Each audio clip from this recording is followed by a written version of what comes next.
Hi learners, this is Neha Iqbal, your social science educator. Today we are going to continue with the chapter Globalization and the Indian Economy. This is part 2 of the chapter. If you haven't seen the part 1 of the chapter, I am sharing the link here. Please click it and watch it. So children, let's begin with the chapter.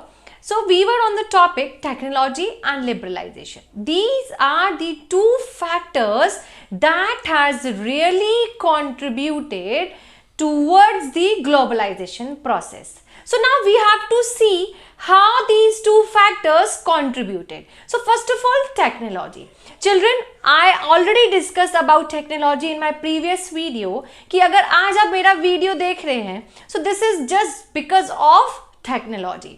पिछले कुछ सालों में in few decades हमने एक rapid improvement देखा है technology में.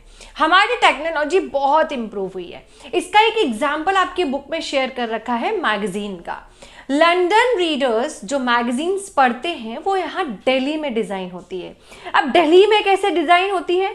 वहाँ से ऑफिस से फ़ोन करके डिज़ाइन करवाई जाती है, मटेरियल दिया जाता है और यहाँ दिल्ली में उसका पब्लिशिंग होती है.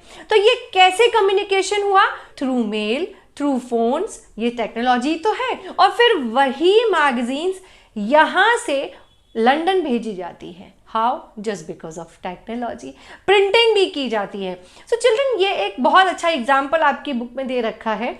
आप चाहें तो एग्जाम में इसको भी लिख सकते हैं और भी एग्जाम्पल्स यूज कर सकते हैं. ऑनलाइन क्लासेस आप सभी ने अटेंड की है. This is also an example of technology. So इस तरीके से टेक्नोलॉजी ने हमारे को कई सेक्टर्स में हेल्प की है.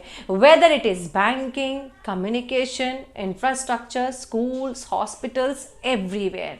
आज वही टेक्नोलॉजी हमारे प्रोडक्शन को इंक्रीज करने में हेल्प करता है और हम फॉरेन कॉम्पिटिशन्स को फेस कर सकते हैं. राइट? पहले क्या होता था? हाथों से काम करते थे. हमारे पास मशीन्स नहीं हुआ करती थी, टेक्नोलॉजी नहीं हुआ करती थी, तो हम पीछे थे. But right now we have technology. हम अब प्रोडक्शन आसानी से कर पाते हैं और फॉरेन कॉम्पिटिशन्स को भी फेस कर सकते हैं.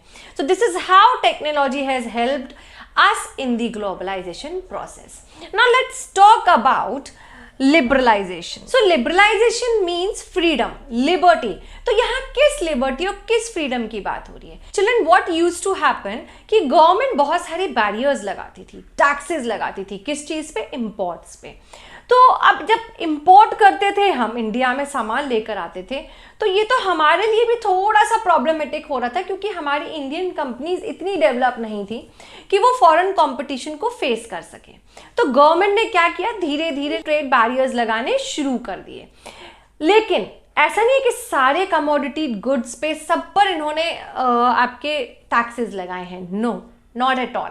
यहाँ कुछ असेंशियल आइटम्स जो थे, जो इंडिया के लिए ज़रूरी थे, जैसे फर्टिलाइज़र हुआ, मशीनरी हुआ, केमिकल्स हुए, तो इन सब पे तो आपके टैक्सेस लगते थे. तो लिबरलाइजेशन एक ऐसी पॉलिसी थी जो 1991 में गवर्नमेंट ने अडॉप्ट की थी और काफ़ी सारे ट्रेड बैरियर्स को हटा दिया गया था. लेकिन उन इंडस्ट्रीज़, उन फैक्ट्रीज़ के ऊपर से नहीं हटाया गया था वो गुड्स जो हमारे लिए हज़ार्डस हो सकते हैं, लाइक केमिकल्स है, ड्रग्स हैं, मेडिसिन्स है, आपका डिफेंस है, आर्म्स है, वेपन्स है, एटसेट्रा. बट गवर्नमेंट ने और सारी फैक्ट्रीज पे से क्या कर रखा है? आपके टैक्सेस को हटा रखा है. वाई? ताकि हम भी इंपोर्ट और एक्सपोर्ट में इंडल्ज हो सकें और फॉरेन कॉम्पिटिशन्स को हम क्या कर सकें? फेस कर सकें. सो चिल्ड्रन, गवर्नमेंट ने ट्रेड बैरियर्स को यूज़ किया था कि जो फॉरेन ट्रेड थी उसको रेगुलेट करने के लिए, और ये डिसाइड करी थी गवर्नमेंट ने कि कौन से गुड्स हमारी कंट्री में आएंगे और कितनी क्वांटिटी में आएंगे. अब आफ्टर इंडिपेंडेंस के बाद की सिचुएशन क्या थी? Indian government had to put barriers on foreign trade. लगाना हुआ, जैसे मैंने अभी बताया. क्यों लगाया?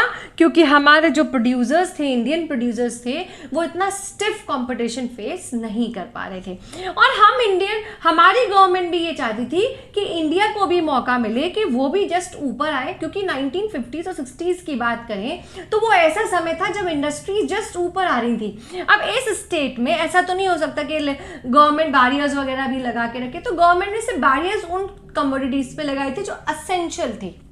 बाकी के गवर्नमेंट ने हटा दिए थे ट्रेड बैरियर्स। क्यों? क्योंकि हमको भी फॉरेन कंपटीशन फेस करना था और हमारी इंडस्ट्रीज भी ग्रो करती, इसलिए गवर्नमेंट ने ये स्टेप लिया था। तो इससे क्या रिजल्ट निकल के आया? India allowed imports of only essential items, बाकी सब पे से बैरियर्स को हटा दिया गया था। सो चलो now let's move on to our next topic, that is foreign investment policy. So learners, हमको इतना तो समझ में आ गया कि लिबरलाइजेशन मतलब क्या होता है कि किसी भी इंपोर्ट या एक्सपोर्ट पे से ट्रेड बैरियर्स को हटाना, ताकि ये ट्रेड बैरियर्स जैसे ही हटेंगे तो कंपनीज ग्लोबलाइज्ड होने का मौका पाती है। मतलब एक कंपनी दूसरी जगह जाके भी अपना ऑफिस खोल सकती है और तरह तरह के गुड्स भी इंपोर्ट एक्सपोर्ट हो सकते हैं। तो यही ट्रेड बैरियर्स गवर्नमेंट ने 1991 में हटाना शुरू किए और काफी सारी इंडस्ट्रीज के ऊपर से ये ट्रेड बैरियर्स को हटा दिया गया था, सो दैट इजीली इंपोर्ट और एक्सपोर्ट हो सके। And removing such trade barriers is known as liberalisation. अब लिबरलाइजेशन जब हुआ तो इससे क्या हुआ? हमारे खुद के इंडियन प्रोड्यूसर्स क्या हुए? इंप्रूव करें, और तो और हमारी क्वालिटी जो प्रोडक्ट्स की है वो भी इंप्रूव हुई, क्योंकि हमने स्टिफ कंपटीशन को फेस किया और हमने जाना कि किस तरीके से टेक्नोलॉजी आजकल यूज होने लगी है, कैसे टेक्नोलॉजी बदल गई है, कैसे प्रोडक्ट्स को और अच्छा बनाया जा सकता है। So children, that's all about technology and liberalization. Now let's talk about World Trade Organization. WTO है क्या? It is an organization whose aim is to liberate international trade. Liberate, again वही word आ गया, it means freedom. तो ये क्या करती है? International trade करने में लिबर्टी प्रोवाइड करती है। In easy words we can say that WTO regulates the international trade. WTO, World Trade Organization, establishes rules and regulations regarding imports and exports. WTO एक ऐसी ऑर्गेनाइजेशन है जहां पर 164 कंट्रीज इसकी मेंबर हैं। वो 164 कंट्रीज जो डेवलप्ड हैं। So children, it got established on 1st January 1995 and the same day India also joined it. Children, और इसका दूसरा काम ये होता है कि अगर कोई कॉन्फ्लिक्ट्स हैं, अगर कोई ट्रेड के वक्त, इंटरनेशनल ट्रेड के दौरान या फॉरेन ट्रेड के दौरान कुछ भी इश्यूज, डिस्प्यूट्स क्रिएट होते हैं, तो ये उनको रिजॉल्व करने की कोशिश करती है। And moreover it also keeps an eye on all the 164 countries whether they are following the rules which have been provided by WTO for foreign trade or not. तो ये किसकी ड्यूटी है? WTO। जहां WTO इतनी अच्छी है कि ये इंटरनेशनल ट्रेड को लिबरेट करती है, इंटरनेशनल ट्रेड को बढ़ावा देती है, वहीं दूसरी ओर इसके कुछ क्रिटिसिज्म भी है, मतलब डिसएडवांटेजेस भी हैं, लिमिटेशंस भी हैं। तो वो क्या है कि ये सिर्फ उन्हीं 164 कंट्रीज को ही मौका देती है जो यहाँ रजिस्टर्ड है। Then what about rest of the countries? और यहाँ वही कंट्री है जो ऑलरेडी डेवलप्ड है, राइट? डेवलपिंग कंट्रीज की तो यहाँ बात ही नहीं हो रही है। तो चलो, ये सबसे ज्यादा एडवांटेजेस किसको प्रोवाइड कराती हैं? डेवलप्ड कंट्रीज को। ये डेवलपिंग कंट्रीज को मौका ही नहीं मिलता है आगे आने का। और तो और ये किस में फेल हो जाती हैं? जो टैरिफ्स एग्रीकल्चर पे लगते हैं वो रिड्यूस नहीं हो पाते हैं। Now question comes, what is the meaning of tariff? It means taxes. Taxes जो एग्रीकल्चर, अब एग्रीकल्चर मतलब खेतों पे नहीं, मतलब एग्रीकल्चरल प्रोडक्ट्स जो है उन पे जो टैक्सेस लगते हैं उनको ये रिड्यूस नहीं कर पाई। तो ये कुछ क्रिटिसिज्म है WTO के। सो चिल्ड्रन, ये यहाँ इतना काफ़ी है, ये 3 मार्क्स में आपका आ सकता है। What is WTO? तो आप इतना भी लिख देंगे, that is more than enough. So children, now let's move on to our next topic, that is impact of globalization. Globalization का क्या impact पड़ा है इंडिया पे? Now let's move on to the next topic, that is impact of globalization. Learners, impact जो globalization है that is positive as well as negative. Negative भी है, positive भी है। सो पॉजिटिव किस किस के लिए रहा? ऑफ कोर्स जो हमारे कंज्यूमर्स हैं, आप हैं, मैं हूं।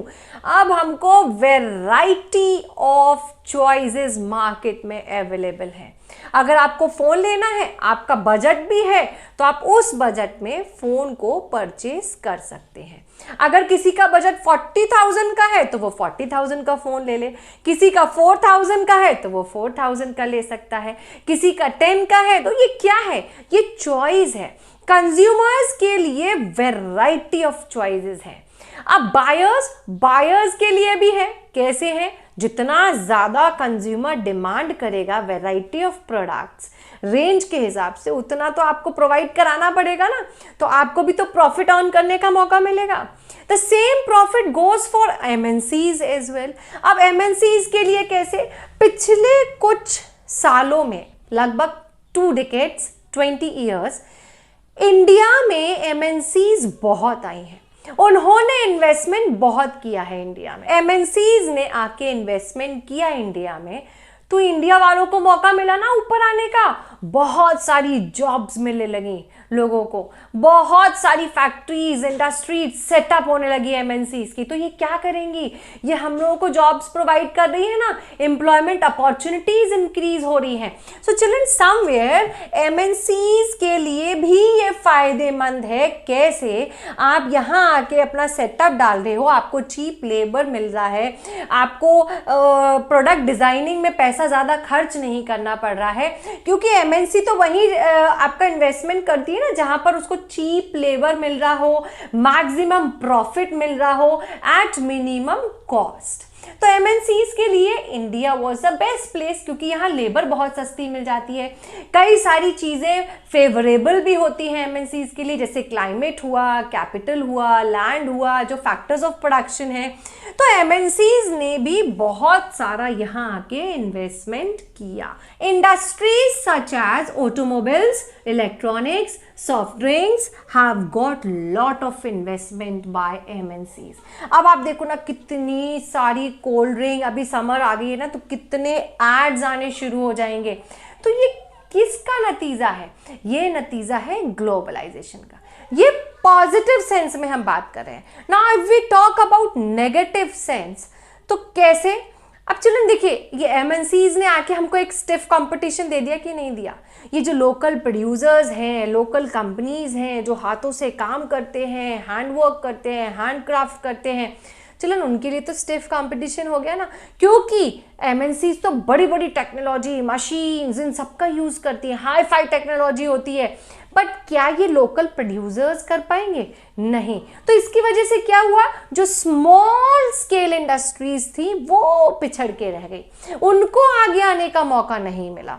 तो लोकल कंपनीज हैं, लोकल प्रोड्यूसर्स हैं, स्मॉल स्केल इंडस्ट्रीज हैं, इन सबको बहुत प्रॉब्लम फेस करनी पड़ी just because of globalization.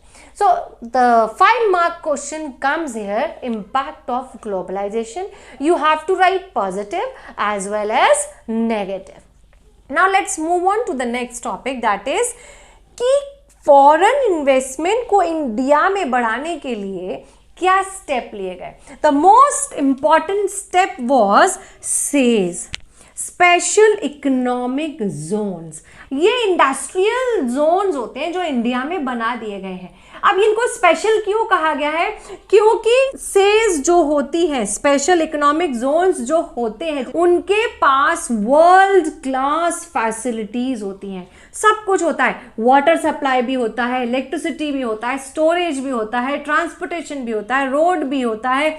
Each and everything SEZ are to have, right. तो जाहिर सी बात है, जब यहाँ पर ये सारी चीजें होंगी जिस एरिया में, वो क्या कहलाया जाएगा? इंडस्ट्रियल जोन कहलाया जाएगा। और यही इंडस्ट्रियल जोन किस में आ जाते हैं? They are included in special economic zone. तो अब जितनी भी MNCs हैं, अब वो इन्वेस्ट कर सकती हैं, इसलिए सेज वॉज established.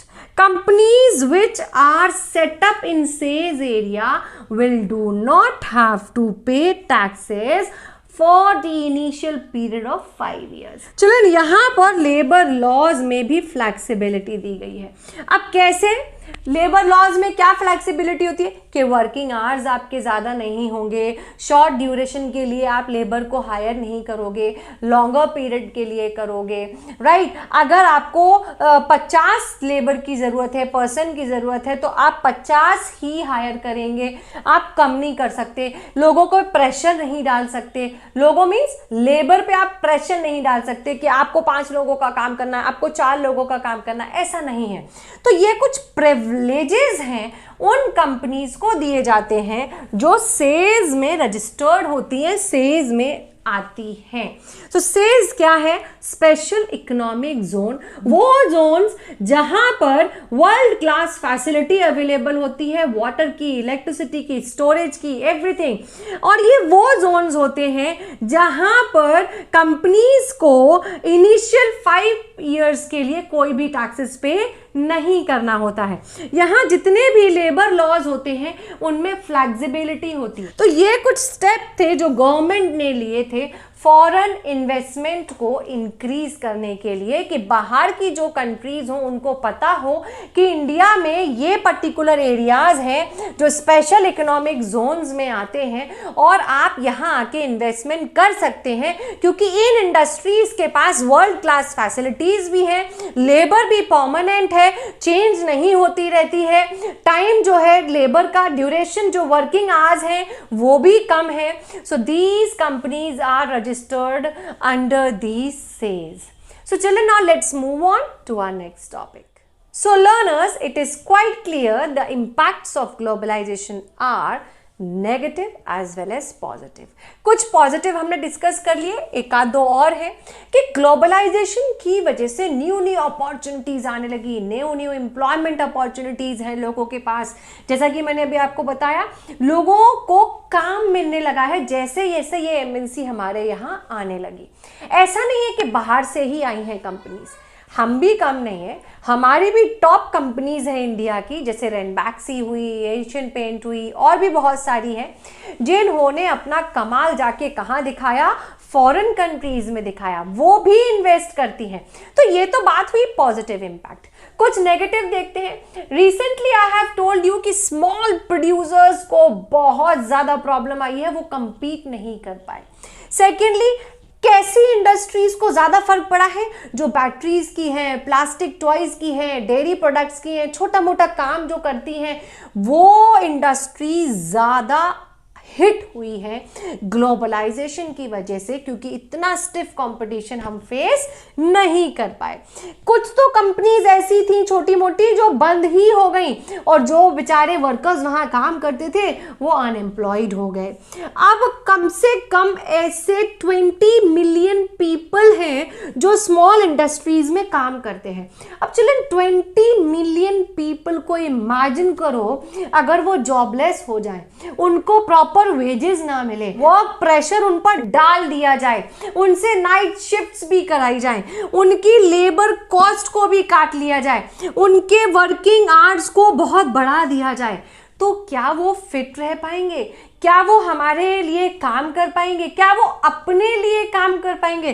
बिल्कुल नहीं कर पाएंगे। और इन सब की वजह से ही, इतना स्टिफ कंपटीशन की वजह से ही उनके पास कोई जॉब सिक्योरिटी नहीं रह पाती है। रीजन, ये छोटी मोटी कंपनीज तो शट डाउन हो जाती हैं, तो अब वो कहाँ से अपना खर्चा निकालेंगे, कहाँ से उनको जॉब मिलेगी, क्या सिक्योरिटी होती, और अगर उनको कहीं मिलेगी भी ना तो वो भी सिर्फ टेम्पररी बेसिस पे, सिर्फ पीक सीजन पे। जब किसी प्रोडक्ट का, किसी इंडस्ट्री के लिए सीजन आने वाला होगा तब वो उनको हायर कर लेते हैं, और जैसे ही उनका सीजन निकल जाता है वो उनको निकाल देते हैं। तो ये कुछ नेगेटिव इंपैक्ट्स हैं चिल्ड्रन, जो आप लोग याद कर लें, अपने एग्जाम में जरूर लिख कर आइएगा। So learners, let's move on to the next topic, the last topic of the chapter, the struggle for a fair globalisation. कि एक फेयर ग्लोबलाइजेशन, जो हमने इतने नेगेटिव इम्पैक्ट्स देखे ग्लोबलाइजेशन के, कैसे हम उनको फेयर कंपटीशन में बदल सकते हैं, कैसे उन छोटे प्रोड्यूसर्स, स्मॉल कंपनीज या लोकल कंपनीज को फायदा हो सकता है। So here are some of the steps. इस पूरे चैप्टर में हमने ये देखा है कि ग्लोबलाइजेशन का जो बेनिफिट है ना, वो सिर्फ एजुकेटेड, पावरफुल और रिच पीपल को मिला है। क्या यहाँ स्मॉल प्रोड्यूसर्स को कोई बेनिफिट हुआ? क्या यहाँ लोकल कंपनीज को कोई बेनिफिट हुआ? तो ऐसे में गवर्नमेंट को सामने आना पड़ेगा, गवर्नमेंट को कुछ स्टेप्स लेने पड़ेंगे उन स्मॉल प्रोड्यूसर्स, उन स्मॉल कंपनीज के लिए जो स्टिफ कंपटीशन को फेस कर रही हैं और उन्हीं कंपनीज के वर्कर्स जॉबलेस हो चुके हैं या उनको अपनी कंपनीज को शट डाउन करना पड़ गया। तो चलन ऐसे कौन से स्टेप्स हैं जो गवर्नमेंट ले सकती है ताकि एक ग्लोबलाइजेशन का फेयर शेयर भी मिल सके और उससे बेनिफिट्स हो सके स्मॉल प्रोड्यूसर्स और लोकल कंपनीज को। So the first one is labour laws are properly implemented.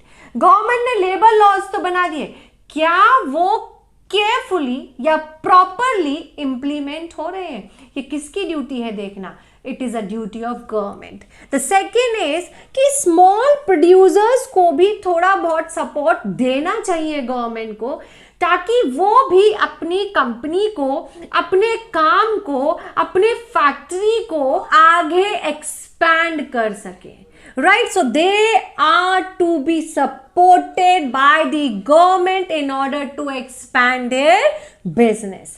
जितने भी ट्रेड बैरियर्स या इन्वेस्टमेंट बैरियर्स हैं, उन सबको भी चेक किया जाना चाहिए टाइम टू टाइम। क्या वो उसी तरीके से लगाए जा रहे हैं, इंप्लीमेंट किए जा रहे हैं जैसा गवर्नमेंट ने कहा था? क्या इन्वेस्टमेंट उतने ही दायरे में रह के किया जा रहा है as per the guidelines of government? तो ये सारी चीजें गवर्नमेंट को चेक करते रहना चाहिए। द नेक्स्ट इज कि government can negotiate at WTO। ऐसा क्यों है कि WTO जो है सिर्फ उन्हीं के लिए रूल्स एंड रेगुलेशंस बनाएगी या उन पे ही अपनी आंखें जमाए बैठेगी जो डेवलप्ड कंट्रीज है? ऐसा क्यों है कि डेवलपिंग कंट्रीज को चांस नहीं मिलता? भाई ओनली डेवलप्ड कंट्रीज को ही दिया जाता है। तो इसके लिए कौन नेगोशिएट कर सकता है? Government can negotiate at WTO for fairer rules. और चिल्ड्रन, हम इन सब की ही बात क्यों करें? गवर्नमेंट की बात क्यों करें? हम WTO की बात क्यों करें? हमने कुछ पिछले सालों में इन्फ्लुएंस देखा है मैसिव कैंपेन्स का। जो लोग कैंपेन करने लगते हैं ना कि कुछ तो उनको फायदा मिले, कुछ तो WTO डिसीजन ले ले उनके लिए, और ऐसा देखा भी गया है। तो चलिए हम खुद अपने लिए लड़ाई लड़ सकते हैं, हम खुद अपने लिए फेयरर चांस की डिमांड कर सकते हैं, गवर्नमेंट के सामने अपनी नीड्स को रख सकते हैं, स्मॉल प्रोड्यूसर्स अपने हक के लिए लड़ सकते हैं, लेबर जो है वो भी अपने हक के लिए लड़ सकती है। That's what our topic says, the struggle for fair globalisation. That why is it so that only large producers, large companies, large factories, large scale industries, they get chance to progress rather than the small scale industries. So we people have to come together to fight for our employment opportunities. So that's all about the chapter globalization. Globalization किसे कहते हैं, क्या है उसका impact, क्या है, WTO क्यों बनाया गया, WTO में कौन सी कंट्रीज हैं जो पार्ट बन सकती हैं, उसका सेज क्या है, स्पेशल इकोनॉमिक जोन क्या है, इन सबको समझने के लिए नेहा मैम का पूरा वीडियो देखना आपको बहुत जरूरी है। And learners, keep in touch, take care, stay fit, stay healthy, and do not forget the writing practice, which is really going to help you in your board exams. So learners, descriptive question paper आने वाला है, writing practice must है, race करना शुरू कर दो time के साथ। Till then, bye learners, take care and do not forget to subscribe my channel.